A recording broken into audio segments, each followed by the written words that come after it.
O Senhor esteja convosco. Ele está no meio de nós. Proclamação do Evangelho de Jesus Cristo segundo Lucas. Glória a vós, Senhor. Naquele tempo, enquanto Jesus falava, um fariseu convidou-o para jantar com ele. Jesus entrou e pôs-se à mesa. O fariseu ficou admirado ao ver que Jesus não tivesse lavado as mãos antes da refeição.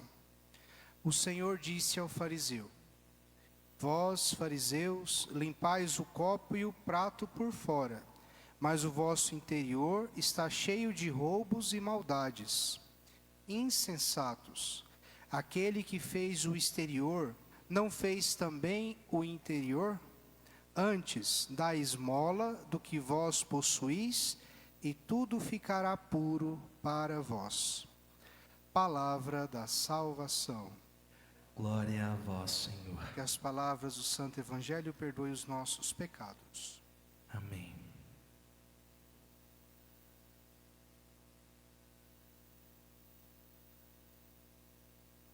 Regra de São Bento, capítulo 12. Como será celebrada a solenidade das matinas? Nas matinas de domingo, diga-se em primeiro lugar o Salmo 66º, sem antífona em tom direto. Diga-se depois o 50º com Aleluia. Em seguida, o 117º e o 62º.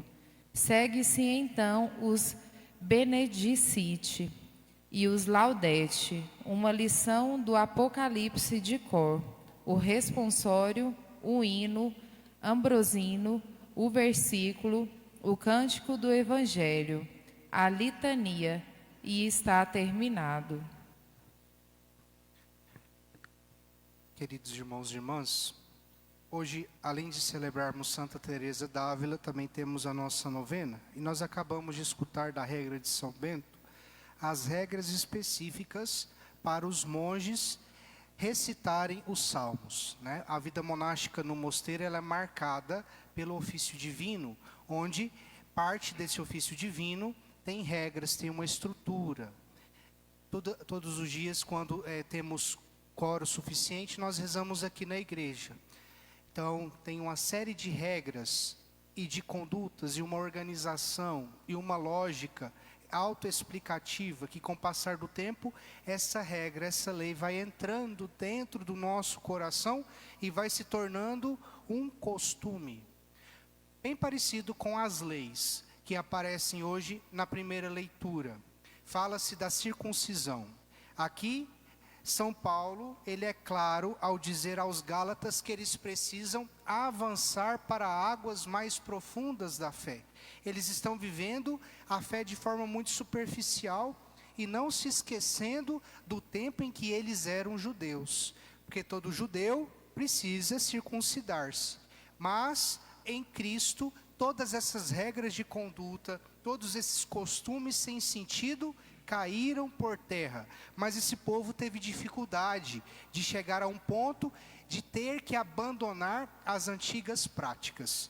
Da mesma forma também, é preciso ver além das regras, além daquilo que tem como regra, aquilo que tem como obrigação. É preciso ver o sentido, e é nesse sentido que Jesus hoje no Evangelho chama a atenção desse fariseu.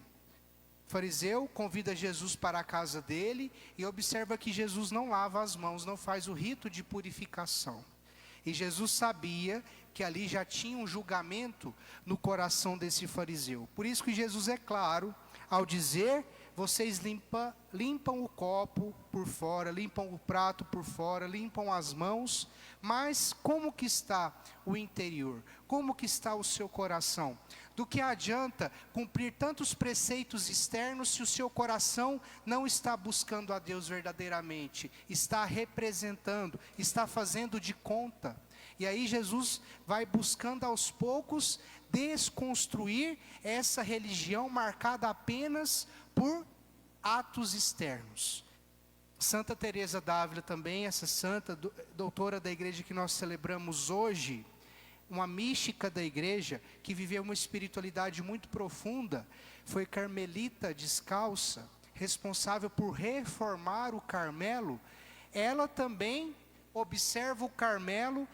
Carmelo significa ali um jardim, que é onde as irmãs, as monjas carmelitas ficam em clausura. Elas entram na clausura e nunca mais saem daquele recinto, daquele local. Chama-se vida monástica. Assim como os monges e as monjas beneditinas também em certas realidades vivem.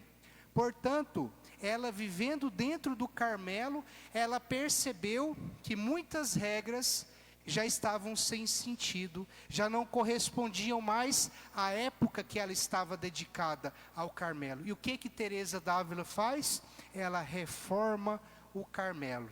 E aí ela conhece um jovem, São João da Cruz, que se tornou santo também, que vai junto com ela reformar o ramo masculino dos carmelitas. Portanto, ela ficou responsável pela reforma do ramo feminino e ele pela reforma do ramo masculino. Ambos perceberam a regra, perceberam as leis.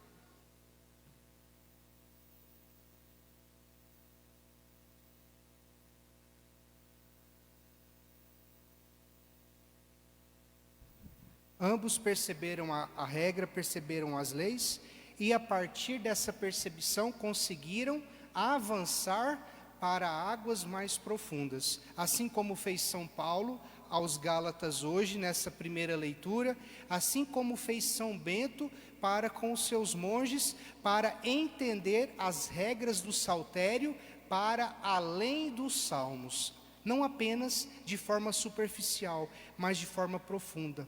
Portanto, meus irmãos e minhas irmãs, nessa liturgia, que possamos caminhar para águas mais profundas, dentro da sua vocação, dentro da sua missão, poder perceber a profundidade da sua busca.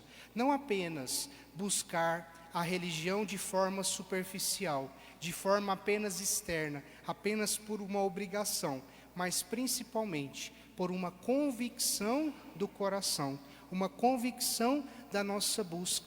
E assim, com o passar do tempo, nós vamos aprofundando na nossa busca em Deus e cada vez mais amadurecendo a nossa fé.